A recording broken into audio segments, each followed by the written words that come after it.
tidak tahu dari mana ia datang atau kemana ia pergi. Demikianlah halnya dengan tiap-tiap orang yang lahir dari Roh. Nikodemus menjawab, katanya, bagaimana mungkin hal itu terjadi? Jawab Yesus, engkau adalah pengajar Israel, dan engkau tidak mengerti hal-hal itu. Aku berkata kepadamu, sesungguhnya kami berkata-kata tentang apa yang kami ketahui, dan kami bersaksi tentang apa yang kami lihat. Tetapi kamu tidak menerima kesaksian kami. Kamu tidak percaya bahwa aku berkata-kata dengan kamu tentang hal-hal duniawi. Bagaimana kamu akan percaya kalau aku berkata-kata dengan kamu tentang hal-hal surgawi? Tidak ada seorang pun yang telah naik ke surga selain Dia yang telah turun dari surga, yaitu Anak Manusia. Dan sama seperti Musa meninggikan ular di padang gurun, demikian juga Anak Manusia harus ditinggikan, supaya setiap orang yang percaya kepadanya beroleh hidup kekal. Demikianlah sabda Tuhan. Syukur, terpujilah Kristus.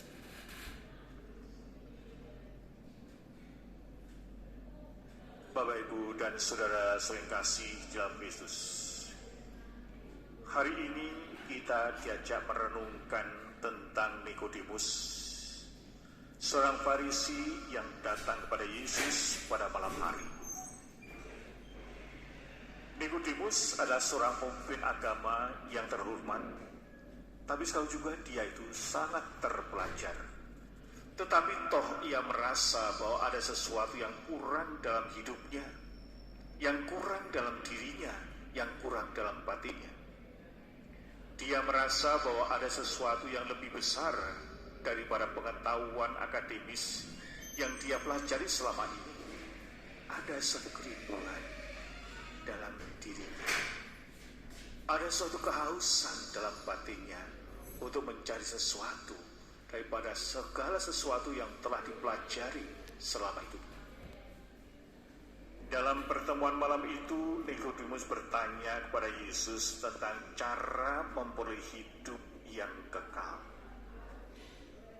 Sehingga kendati dia sudah mempunyai jabatan, sudah pandai cerdas, ternyata dia ada kerinduan, yaitu hidup kekal itu seperti apa. Yesus menjawab, sesungguhnya aku berkata kepadamu, jika seorang tidak dilahirkan dari air dan roh, ia tidak dapat masuk kerajaan Allah. Mungkin pada waktu itu Nikodemus kaget mendengar jawaban Yesus itu, karena dia membayangkan lahir kembali itu secara lahiriah, secara manusiawi. Bagaimana mungkin kalau sudah dewasa bahkan bisa kembali ke rahim sang ibu? Padahal yang dimaksud Yesus lahir dari air dan roh adalah suatu pertobatan. Dan orang yang bertobat akan hidup baru di dalam roh itu sendiri.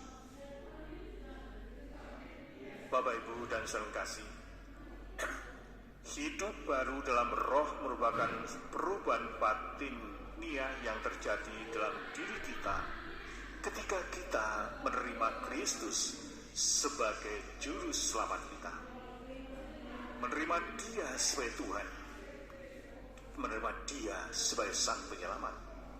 Inilah awal dari sebuah perjalanan spiritual manusia, perjalanan spiritual kita masing-masing, di mana kita hidup untuk memudahkan Tuhan, tetapi sekaligus juga pada saat itu memperkenalkan Dia kepada orang lain atau kepada sesama manusia, sehingga orang-orang yang sudah bertobat dan hidup dalam roh itu sendiri tidak akan hidup untuk dirinya sendiri, tetapi justru hidup terarah untuk memuliakan Allah dan juga untuk sesama, Lihatlah dalam kisah para rasul tadi.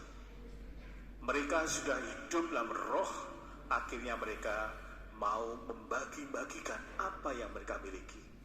Mereka tidak ada yang kekurangan, mereka semua kecukupan, karena mereka rela untuk berbagi, memperhatikan orang-orang yang sungguh-sungguh membutuhkan.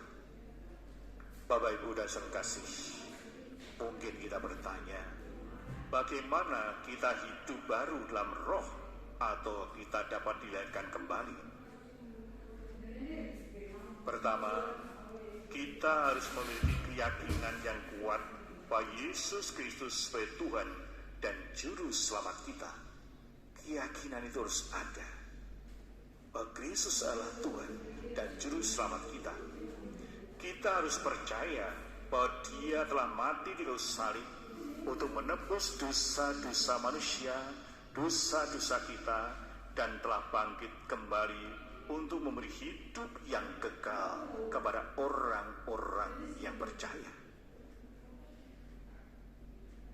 Hidup dalam roh yang kedua adalah kita harus mempelajari firman Tuhan dan mempraktikkannya dalam hidup kita sehari-hari.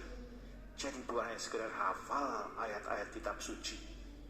Banyak sekarang orang hafal ayat-ayat kitab suci. Kalau ditanya langsung buka HP, wah ini jawabannya jelas, tepat. Tapi bukan itu.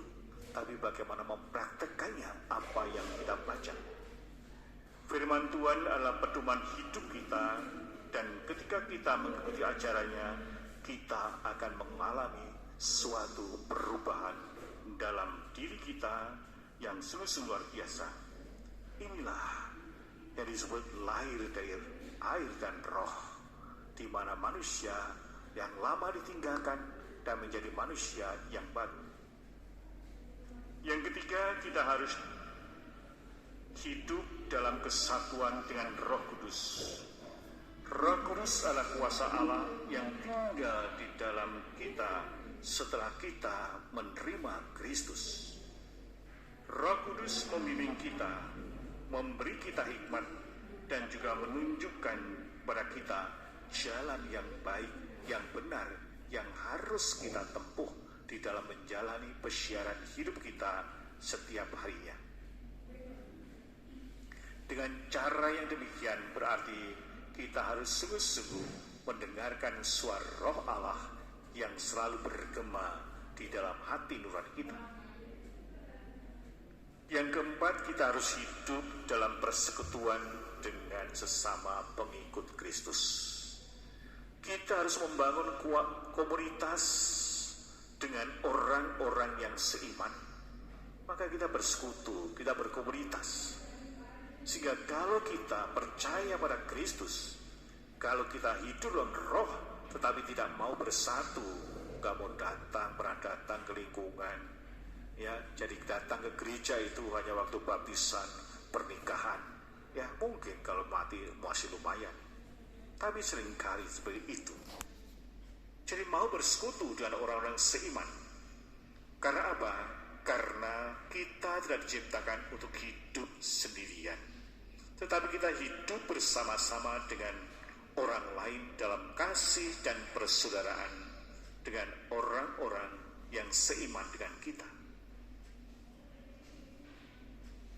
Melalui persekutuan dengan orang-orang seiman, kita akan saling menguatkan, saling mendorong, saling mendukung, tapi sekali juga saling memberikan semangat motivasi dalam hidup.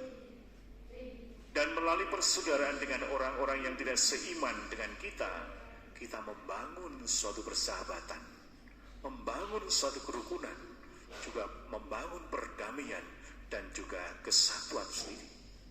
Sehingga di sini ada dua arah, bersekutu dengan orang-orang yang seiman supaya iman kita semakin kuat. Tapi sekali juga kita harus membangun persaudaraan dengan siapapun di luar iman kita, tetapi sekaligus juga akan membangun suatu perdamaian. Sehingga dua arah itu tidak bisa dipisahkan. Bapak, Ibu, dan saudara kasih, hidup baru dalam roh bukanlah sesuatu yang instan dan mudah. Itu sulit. Lihatlah zaman sekarang ini, betapa sulitnya membangun suatu kesatuan, membangun suatu kerukunan. Ini adalah suatu perjalanan yang terus-menerus harus kita usahakan, kita perjuangkan dari hari ke hari. Hidup baru dalam roh membutuhkan kesabaran, membutuhkan ketekunan dan tekad yang kuat.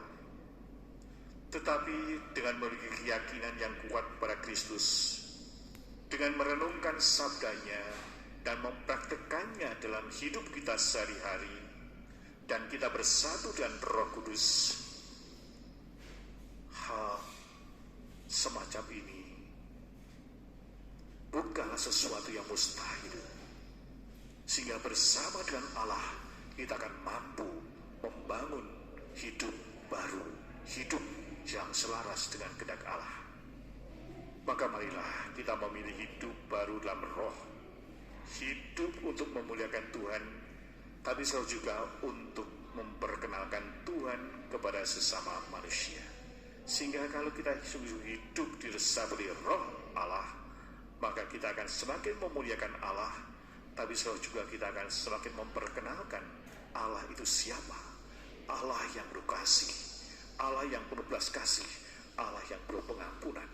Inilah dalam hidup kita sehari-hari diharapkan dengan hidup dalam roh itu kita bisa menampilkan wajah Allah.